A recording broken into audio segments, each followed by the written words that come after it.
Recording by Magahiya music Manpur block Gaya. बोले शंकर भगवान की।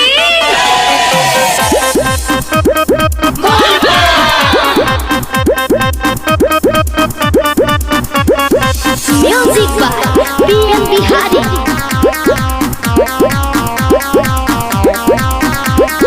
कंधावा पलेला तू बाबा के कवरवा, बोल बम बोलत रहा मिली कुपवरवा। धीरे धीरे चढ़ जा सुइया पहाड़वा, सावन में बरसला रे नजिन भदरवा। फुक मारला बाबा का जल ढारला,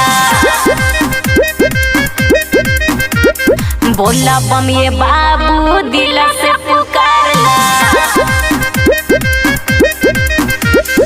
कंधावा पलेला तू बाबा के कवरवा, बोल बम बोलत रहा मिली कुपवरवा। धीरे धीरे चढ़ जा सुइया पहाड़वा, सावन में बरसला रे नजिन भदरवा। फुक मारला बाबा का जल ढारला,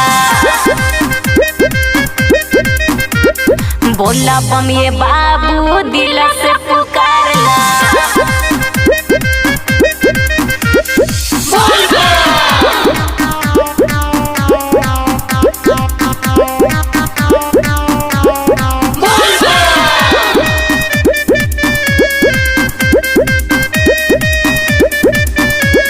भोलेनाथ सबके कल्याण करी है, सोना मन से बाबा के जे ध्यान धरी है। बाबा के महिमा महान बाटे रे, जानत दुनिया जहान बाटे रे। तू फुक मारला बाबा को जल ढारला, बोला बम ये बाबू दिल से पुकारला। कंधावा पलेला तू बाबा के कवरवा, बोल बम बोलत रहा मिली कुपवरवा। धीरे धीरे चढ़ जा सुइया पहाड़वा, सावन में बरसला रे नजिन भदरवा। तू फुक मारला बाबा को जल ढारला, बोला बम ये बाबू दिल से पुकारला। Recording by Magahiya music Manpur block गया।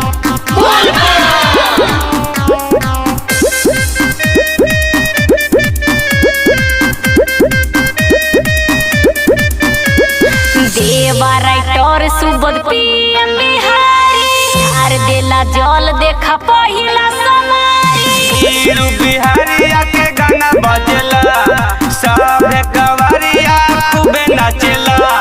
तू फुक मारला बाबा का जल ढारला, बोला बम ये बाबू दिल से पुकारला।